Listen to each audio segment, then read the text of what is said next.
Government ಅದರಿಂದ ಎಲ್ಲನೂ ಎದುರಿಸಲಿಕ್ಕೆ ತಯಾರಾಗಿದೆ.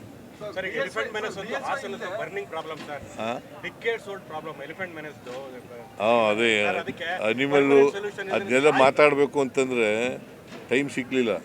Animal ಕಾನ್ಫ್ಲಿಕ್ಟನ್ನು ನಾವು ಗಂಭೀರವಾಗಿ ತಗೊಂಡಿದ್ದೀವಿ. ಅದನ್ನು ಬಗೆಹರಿಸ್ತಕ್ಕಂಥ ಪ್ರಯತ್ನವನ್ನು ಮಾಡ್ತೀವಿ ಪ್ರಾಮಾಣಿಕ. ನೀನು ಪ್ರಶ್ನವನ್ನ ಕಾಂಗ್ರೆಸ್ಗೂ ಅಷ್ಟೇ ಅಂದ್ರೆ ಸಿದ್ದರಾಮಯ್ಯದ್ದೇ ಇದನ್ನು ಕಾಂಗ್ರೆಸ್ ಇಲ್ಲ ಅಂತ ರಾಜಣ್ಣ ಅವರು ಹೇಳಿ ಇಂದಿನ ನಮ್ಮ ಉಸ್ತುವಾರಿ ರಾಜಣ್ಣ ಹೇಳ್ದಕ್ಕೆ ನಾವು ರಿಯಾಕ್ಟ್ ಮಾಡೋಕ್ಕೂ ರಾಜಣ್ಣ ಡಿಸ್ಟಿಕ್ ಇನ್ಚಾರ್ಜ್ ಮಿನಿಸ್ಟರ್ ಆಗಿದ್ರು ಇಲ್ಲಿಗೆ ಹಾಸನಕ್ಕೆ.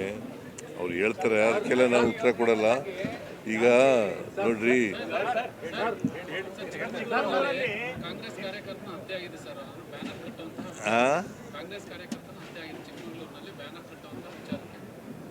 ಇದ್ರೆ ಕಾನೂನು ರೀತಿ ಕ್ರಮ ತಗೊಳ್ತೀವಿ. ಅದು ನಾನು SP ಜೊತೆ ಮಾತಾಡ್ತೀನಿ, ಕೂಡಲೇ SP ಜೊತೆ ಮಾತಾಡಿ ಅಲ್ಲೂ ಕೇಳಿದ್ರು, ಬೇರೆಯವ್ರು ಹೇಳಿದ್ರು ನನಗೆ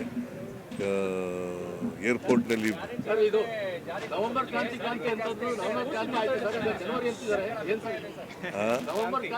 ನಾನು ಅದ್ರ ಬಗ್ಗೆ ಮಾತಾಡೋದು. ನೋಡಯ್ಯ, high command is very strong. High command ಏನು ತೀರ್ಪು ಕೊಡ್ತದೆ ಆ ತೀರ್ಪಿಗೆ ನಾನು DK ಶಿವಕುಮಾರ್ ಬರ್ತಾರೆ. ಆಯ್ತು, ನಡಿಯಪ್ಪ, ಊಟ ಮಾಡಿಲ್ಲ ನಾವು.